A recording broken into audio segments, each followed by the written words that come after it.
Smuggling smuggling क्या होती है? तो बेसिकली मुद्दे की बात कि आमतौर पर हाँ ज़्यादातर बच्चे यही सोचते हैं कि स्मगलिंग का मतलब यही होता है कि हाँ भाई वो ड्रग्स वगैरह और या बंदूकें वगैरह वो मंगाना मंगाना, कुछ इलीगल टास्क करना। क्या स्मगलिंग इलीगल है या लीगल है? तो ऑब्वियसली इलीगल है। स्मगलिंग शब्द का मतलब ही इलीगल है। लेकिन यहां पर बात क्या है, छोटी सी ही बात है कि इलीगली अगर आप कंट्री के बाहर, पहली बात तो कंट्री के बाहर आप कोई सामान भेज रहे हो या कंट्री के बाहर से आप कोई सामान मंगा रहे हो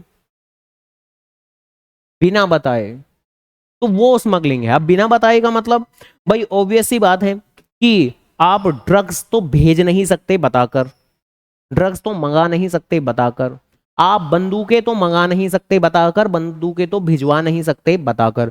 तो डेफिनेटली ये चीजें तो आएंगी ही स्मगलिंग की कैटेगरी में। लेकिन क्या इसके अलावा भी कोई चीजें स्मगलिंग की कैटेगरी में आ सकती हैं? तो बिल्कुल आ सकती हैं। सपोज करो आपको कोई भी एक मशीन खरीदनी है। अब मशीन खरीदना क्या कोई इलीगल काम है? नहीं। अगर आप कोई मशीन खरीद रहे हो, कंट्री के बाहर से खरीद रहे हो, एक लीगल रास्ता क्या है? एक लीगल रास्ता यह है कि आप मशीन खरीदें, आए आए आए वो समुद्र के रास्ते आ रही होगी, फिर पोर्ट पे उतरेगी। जैसे ही पोर्ट पे उतरेगी आप वहां उसे लेने के लिए जाओगे, पिकअप करने जाओगे अपना ट्रक वगैरह लेके। तो क्या बस ऐसे ही कि जाओगे और ले आओगे? नहीं, कस्टम ड्यूटी भरनी पड़ेगी, पहले टैक्स भरना पड़ेगा। पहले जब तक कस्टम ड्यूटी नहीं भरोगे, हाँ पूरा प्रोसीजर होता है, तो जब तक कस्टम ड्यूटी नहीं भरोगे तो तब तक आपका वो सामान आपको नहीं मिलेगा। तो बेसिकली अगर आप इस लीगल प्रोसीजर को फॉलो ना करके कहीं किसी, अब वो समुद्र का रास्ता तो बहुत बड़ा है, ये है ना हमारा इंडिया का, ये ऊपर तो हमारा नॉर्दर्न रीजन है, ये नीचे हमारे जो साउथर्न रीजन है, जहां यहाँ पर हमारा कुछ गुजरात है, यहाँ पर कुछ मुंबई वगैरह है, इधर भी हमारा जो ईस्ट वाला पोर्शन है। तो ये समुद्र के जो ये सारे के सारे इलाके हैं तो काफी ज्यादा बड़े हैं। क्या पोर्ट क्या सरकार ने हर जगह बनाया हुआ है कि चप्पे चप्पे पे पोर्ट बना देंगे, ला के दिखाओ तुम, ठीक है, हमारी परमिशन के बिना चप्पे चप्पे पे पोर्ट? ऐसे होगा? और क्या, ऐसे कैसे हो सकता है? इतना बड़ा एरिया है तो भैया एक यहां बना देंगे, ज्यादा ज्यादा एक यहां बना देंगे, एक कहीं गोवा पोर्ट बना देंगे, एक यहां केरला में बना देंगे, एक यहां बना देंगे, एक यहां बना देंगे। बट ये बीच में रात के अंधेरे में बीच में भी तो आ सकता है सामान ठीक है, कि यहां से एंट्री करा देते हैं, ठीक है। हालांकि फिर मूवीज में दिखाते हैं कि ये बीच वाले एरिया पे भी सरकार नजर तो रखती होगी, वहां पोर्ट नहीं बनाया हुआ बट नजर तो रखती होगी।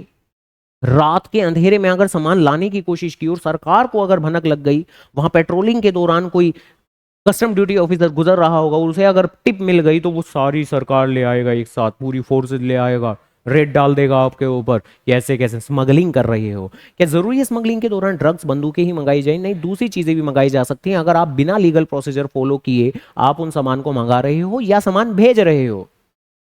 अब जब आप सामान बेचते हो, बाहर एक्सपोर्ट करते हो, तो तब भी तो आपको लीगल प्रोसीजर से गुजरना पड़ता है, क्वालिटी इंस्पेक्शन करानी पड़ती है, टैक्स नहीं पे करना पड़ता है। एक्सपोर्ट पे सरकार टैक्स नहीं लेती। यही कारण है कि एक्सपोर्ट करते हुए स्मगलिंग कोई नहीं करता। एक्सपोर्ट करने में क्यों करेंगे? टैक्स तो पे करना नहीं है, लीगल प्रोसीजर तो फॉलो करना है, कर लेंगे।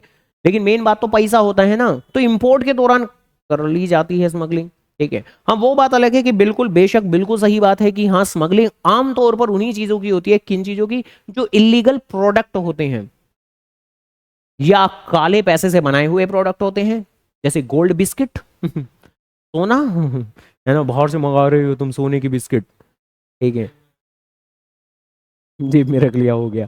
तो खैर स्मगलिंग का मतलब उम्मीद करूंगा समझ गए होगे, खाली ये बम गोला बारूद नहीं है, इसके अलावा भी कोई भी सामान जो आप बाहर से मंगा रहे हो या बाहर भेज रहे हो लेकिन इलीगल तरीके से, यानी लीगल प्रोसीजर को फॉलो किए बगैर। क्या ये रिमोट वगैरह की भी स्मगलिंग हो सकती है? हाँ इसकी भी हो जाएगी, बाहर से खरीद लाओ तुम और बिना सरकार को बताए, तो ये भी स्मगलिंग ही हुई फिर, ठीक है। तो स्मगलिंग तो किसी भी चीज की हो सकती है। खैर